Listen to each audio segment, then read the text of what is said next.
तो जय हिंद योद्धा। क्या हाल चाल, उम्मीद करते हैं अच्छे होंगे। मैं हूं आपका बड़ा भाई विक्रम और आज है हमारा डे 14।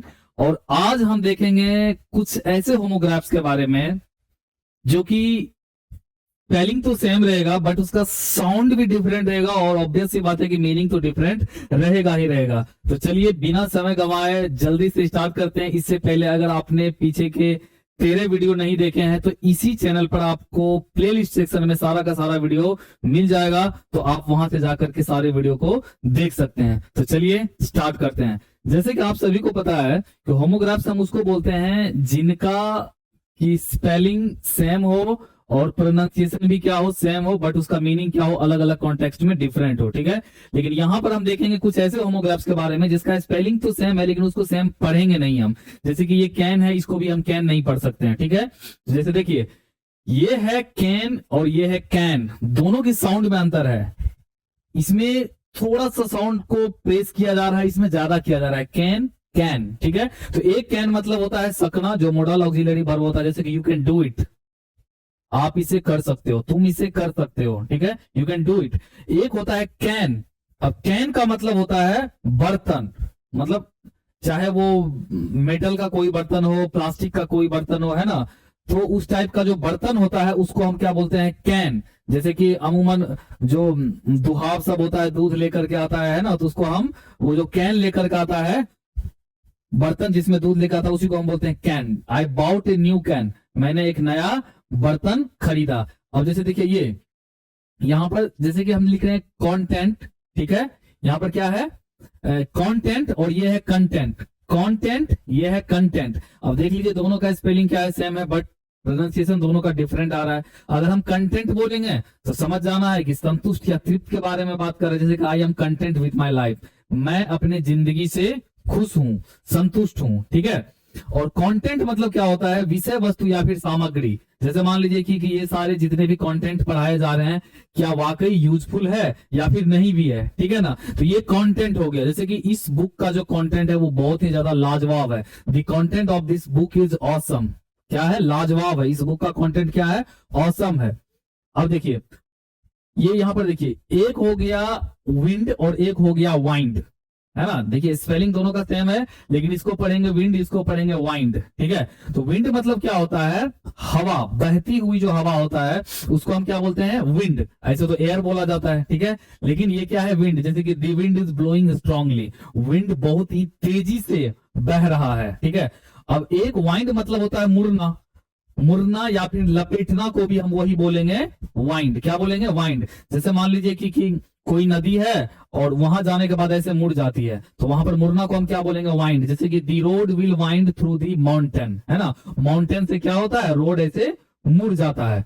तो एक हो गया विंड और एक हो गया वाइंड। अब यहां पर देख लीजिए सभी को इसको हम जैसे कि मिनट पढ़ रहे हैं, ठीक है ना, लेकिन यहां पर पढ़ेंगे मिनट, यहां पर पढ़ेंगे माइन्यूट। क्या पढ़ेंगे, माइन्यूट। तो मिनट सबको पता है, ये समय की एक इकाई हो गया, जैसे कि घंटा, मिनट, सेकंड, उस तरह से। जैसे कि यू आर 10 मिनट्स लेट, ये वो वाला मिनट हो गया। एक माइन्यूट मतलब होता है बहुत ही सूक्ष्म, बहुत ही बारीक। ठीक है, उसको हम क्या बोलेंगे, माइन्यूट। जैसे कि the minute details of the painting were impressive, जो पेंटिंग का माइन्यूट डिटेल्स है, सूक्ष्म डिटेल है, वो बहुत ही ज्यादा क्या था, इंप्रेसिव था। अब देखिए ये जो वर्ड है लिव, ये क्या है, लिव, और ये भी है लिव, लेकिन ये है लाइव। जैसे कि अभी जो आप ये वीडियो देख रहे हैं ये रिकॉर्डेड फॉर्मेट में है, ना कि लाइव फॉर्मेट में। तो आप लोग लाइव वीडियो भी देखते हैं, तो ये हो गया लाइव, मतलब सीधा प्रसारण। लाइव का मतलब क्या हो गया, सीधा प्रसारण। You are not watching this video live, या फिर you are not watching live video, ये वीडियो आप लाइव नहीं देख रहे हैं बल्कि रिकॉर्डेड फॉर्मेट में देख रहे हैं। एक लिव मतलब होता है रहना या फिर निवास करना। वेयर डू यू लिव, आप कहाँ रहते हो, है ना, तो आई लिव इन विलेज, है ना, I live in the village. जैसे कि we live in a small village, हम लोग एक छोटे से गांव में रहते हैं। एक लिव मतलब होता है जीवित रहना, है ना, जैसे कि क्या तुम हवा के बगैर जीवित रह सकते हो, तो नहीं, I don't live without air, I don't live without air. जैसे कि we can't live without water, हम लोग वाटर के बगैर जीवित नहीं रह सकते हैं। अब देखिए यहाँ पर स्पेलिंग क्या है, सेम है लेकिन सबका अलग अलग। जैसे कि ये हो गया लीड और ये हो गया लीड और ये हो गया लेड, है ना, लीड, लीड, लेड। अब देखिए कॉन्टेक्स्ट अलग अलग होगा तो उसका मीनिंग अलग हो जाएगा, ठीक है। तो साउंड भी यहाँ पर अलग हो रहा है। एक लीड मतलब होता है नेतृत्व करना, कि भाई आजकल इसको लीड कौन कर रहा है, बड़ा अनाप शनाप काम कर रहा है, कोई तो इसको लीड कर रहा है, कोई इसको लीड कर रहा है, ठीक है ना। लीड करने मतलब क्या हो गया, नेतृत्व करता, जो उसको नेतृत्व करता है, जो उसका अगुवाई करता है, ठीक है। समवन लीड्स हिम, है ना, कोई उसको लीड करता है, कोई उसको लीड करता है। एक लीड मतलब होता है मुख्य, ठीक है। जैसे कि मान लीजिए कि जो ये सब काम मैं कर रहा हूं उसमें मेरा कोई लीड रोल नहीं है, मुख्य किरदार नहीं है। जैसे कि Sanjay Dutt always played the lead role in a movie, Sanjay Dutt हमेशा मूवी में लीड रोल करते हैं। लीड रोल मतलब होता है मुख्य रोल, ठीक है। लीड मतलब क्या हो गया, मुख्य। अब एक लेड, लेड मतलब क्या होता है, सीसा। Lead is a toxic metal, lead एक टॉक्सिक मेटल होता है, ठीक है। लेड वही जिसका कि शायद पीबी होता है, उसका साइन संकेत कुछ पीबी होता है। अब देखिए रीड, यहां पर क्या है, रीड, और ये जो है रीड का ही सेकंड फॉर्म होता है। भर में आप पढ़े होंगे V1 V2 V3 V4 V5, ठीक है। तो उसका जो V2 फॉर्म होता है भर्ब का, रीड का, वो एक्चुअल में पढ़ा जाता है रेड, लेकिन लिखा जाता है रीड ही, है ना, READ रीड ही। लेकिन ये है रीड और ये है रेड। जैसे कि आई रीड, मैं पढ़ता हूं, आई रेड, मैंने पढ़ा। और देखिए सेंटेंस, अगर हमने कहा कि इस सेंटेंस को ना आप पास्ट इंडेफिनिट टेंस में लेकर के चले जाओ, है ना, सिंपल पास्ट में लेकर के चले जाओ, तो आप क्या कहेंगे, आई रीड नहीं बल्कि बोलेंगे आई रेड। क्या बोलेंगे, आई रेड, ठीक है। चलिए अब देखिए, जैसे हमारा दूसरा वर्ड है डेजर्ट, ये क्या है, डेजर्ट। तो डेजर्ट हम ऐसी जगह को बोलते हैं जहां पर कि वो पूरी तरह से बैरन होता है ना, उपजाऊ जमीन नहीं होता है, और अगर हिंदी में समझ रहे हैं तो मरुस्थल, ठीक है, डेजर्ट, ठीक है। उसके बाद देखिए the camel is called the sheep of the desert, camel को डेजर्ट का सीप कहा जाता है। चलिए इसी बहाने हमने एक जीएस भी सीख लिया, जीके भी सीख लिया कि कैमल को क्या कहा जाता है, ऊंट को मरुस्थल का जहाज कहा जाता है, ठीक है। अब देखिए इसको हम बोलते हैं डेजर्ट, इसको हम बोलते हैं डिजर्ट। क्या बोलते हैं, डिजर्ट, छोड़ देना या फिर त्याग देना। जैसे कि डिजर्टेड हर हस्बैंड, उसने अपने पति को छोड़ दिया या फिर उसको त्याग कर दी। अब एक इसमें एक एस को थोड़ा सा ऐड कर देते हैं, जानबूझ करके हमने कर लिया। ये इन दोनों का तो स्पेलिंग सेम ही है, इसका थोड़ा सा स्पेलिंग अंतर है, लेकिन इसको भी हम बोलेंगे डिजर्ट ही। क्या बोलेंगे, डिजर्ट, ठीक है। तो डिजर्ट हम उसको बोलते हैं जैसे अमूमन खाने के बाद कुछ भी हम मीठा लेते हैं, लाइक वो स्वीट्स हो या फिर खीर हो, कुछ भी मिठाई के तौर पर लेते हैं, तो उसको हम बोलते हैं डिजर्ट, ठीक है ना। तो मिठाई, what would you like for dessert, dessert के रूप में आप क्या लेना पसंद करेंगे। अब हमारा अगला है, देखिए उपस्थिति, ठीक है ना, प्रेजेंट, प्रेजेंट उपस्थिति। जैसे कि you were not present there, you were not present there. और एक होता है प्रेजेंट, प्रेजेंट, प्रेजेंट। अब यहां पर जो फर्स्ट सिलेबल है उस पर हम जोर दे रहे हैं, प्रेजेंट, प्रेजेंट, ठीक है। उपहार, है ना, जैसे कि I got a present for my birthday gift, मैंने अपने बर्थडे गिफ्ट के रूप में एक उपहार मुझे मिला, ठीक है। और एक प्रेजेंट मतलब होता है सम्मानित करना। The mayor will present him with an award, mayor उसे अवार्ड के साथ जो है क्या किया, सम्मानित किया। अब देखिए एक होता है टीयर, एक होता है टेयर, टीयर, टेयर। क्या बोलेंगे इसको, टेयर, टीयर, टेयर।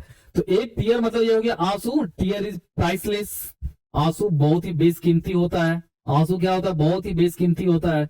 और एक टेयर मतलब हो गया फाड़ना, जैसे आप कागज को फाड़ते हैं या फिर कपड़ा को फाड़ते हैं इस तरह से, तो उसको हम बोलते हैं टेयर। डोंट टेयर दिस कॉपी, इस कॉपी को मत फाड़ो, ठीक है। अब देखिए ये एक हो गया बाऊ, इसको हम बोलेंगे बाऊ, इसको बोलेंगे बो, बाऊ, बो, ठीक है ना।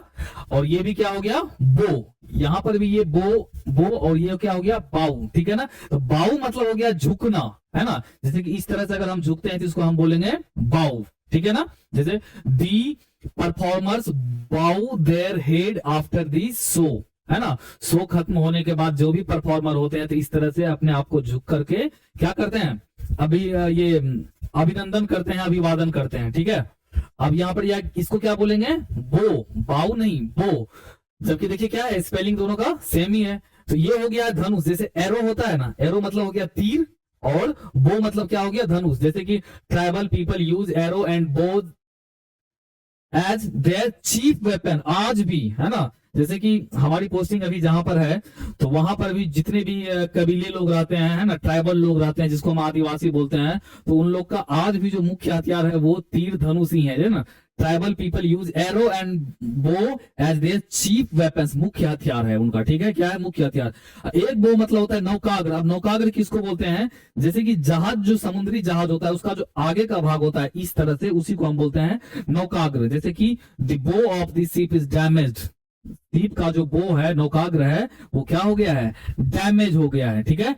हमारा नेक्स्ट वर्ड है ये डव, क्या बोलते हैं, डव। अब एक साबुन और शैम्पू का भी नाम डव ही है, ठीक है ना, और ये इसी पर रखा गया है। जैसे देखिए पीजन, पीजन मतलब भी कबूतर ही होता है, डव मतलब भी कबूतर ही होता है, ठीक है। तो जो उसका अलग अलग प्रजाति होता है, तो जो व्हाइट कलर का जो होता है कबूतर, उन्हीं को हम बोलते हैं डव, ठीक है ना। जैसे कि dove is the symbol of the peace, है ना। ये जो डव होता है वो शांति का क्या होता है, प्रतीक होता है। एक होता है डॉव, ये हो गया डव, लेकिन ये हो गया डॉव। डॉव मतलब होता है डुबकी लगाना, है ना। डाइव का जो सेकंड फॉर्म होता है वर्ब का, उसको हम बोलते हैं डॉव, डाइव। डाइव मतलब गोता लगाना या डुबकी लगाना, डाइव। उसी का जो V2 फॉर्म होता है वो क्या होता है, डॉव। जैसे कि the swimmer Dow into the river, swimmer यानी कि जो तैराक है वो नदी में गोता लगाया, ठीक है। अब देखिए यहां पर देख लीजिए, हमारा एक वर्ड है इंट्रेंस, क्या है, इंट्रेंस। तो इंट्रेंस मतलब क्या होता है, ये वाला हो गया इंट्रेंस। जैसे कि हर performance entrance the audience, sorry, हाँ, ये इंट्रेंस हो गया, ये एंट्रेंस हो गया, ठीक है ना। इंट्रेंस और एंट्रेंस, इंट्रेंस और एंट्रेंस। इंट्रेंस मतलब हो गया मुख्य द्वार, जहां से कि हम प्रवेश करते हैं, इंट्रेंस हो गया। और एंट्रेंस मतलब हो गया उनको आनंदित करना, किन्हीं चीज को या किसी को आनंदित करना, ठीक है ना। क्या उसको हम बोलेंगे एंट्रेंस, और इसको हम क्या बोलेंगे एंट्रेंस, ठीक है। जैसे कि the entrance gate was locked, जो एंट्रेंस गेट था, प्रवेश करने वाला जो द्वार था वो क्या था, लॉक था। जैसे कि हर परफॉर्मेंस इंट्रेंस दी ऑडियंस, उनका जो परफॉर्मेंस है ऑडियंस को बहुत ही ज्यादा आनंदित किया, आनंदित करता है, आनंदित करता है।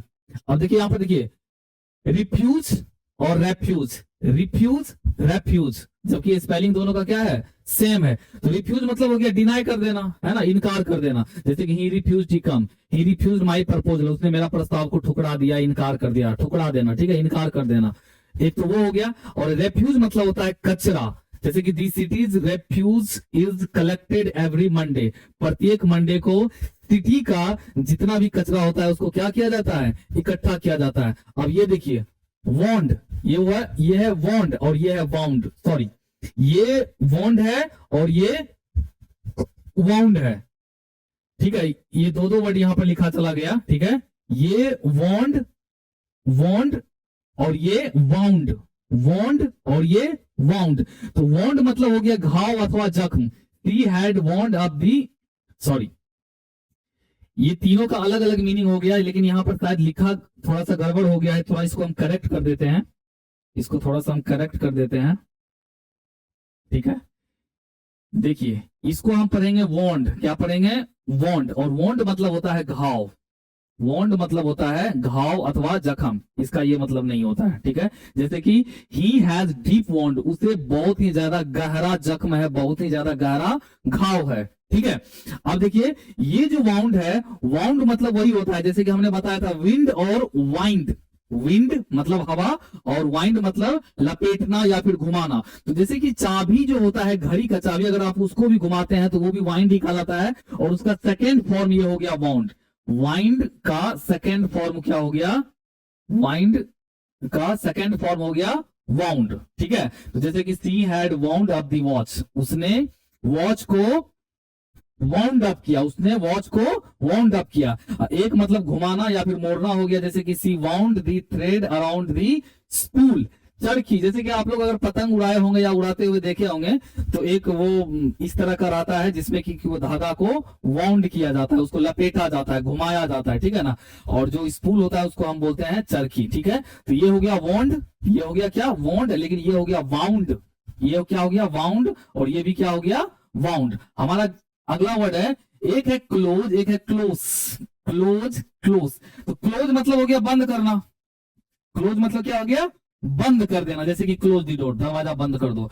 और ये जो क्लोज होता है ये होता है नियर, नियर नजदीक। जैसे Mukesh is my close friend, Mukesh is my close friend, यहां पर 100 का उच्चारण आ जाएगा, यहाँ पर जेड का उच्चारण आ जाएगा, यहाँ पर एस का उच्चारण आ जाएगा। ठीक है, तो आज हमने ऐसे होमोग्राफ्स के बारे में जाने जिनका की स्पेलिंग तो सेम था लेकिन उसका उच्चारण भी अलग था और मीनिंग भी उसका क्या था, अलग था। तो चलिए हमारा नेक्स्ट जो वीडियो आने वाला है वो होमोफोन्स पे आने वाला है। जैसे कि अभी तक मोटा मोटी हमने 150 ऐसे होमोग्राफ्स के बारे में जान लिए जो एग्जाम के दृष्टिकोण से भी बहुत ही ज्यादा महत्वपूर्ण इंपोर्टेंट है और डे टू डे लाइफ के हिसाब से भी इनका बहुत ही ज्यादा यूज होने वाला है। नहीं तो कहीं किसी का यूज कहीं पर है और उसको कहीं यूज कर देते हैं तो उसका फिर अर्थ से अनर्थ हो जाता है। ठीक है, तो हम होमोफोन्स के बारे में जानेंगे। होमोफोन्स बेसिकली क्या होता है कि एक ऐसा वर्ड होता है जिसका की स्पेलिंग जो है वो डिफरेंट रहेगा लेकिन उसका साउंड जो है वो सेम रहेगा। ठीक है,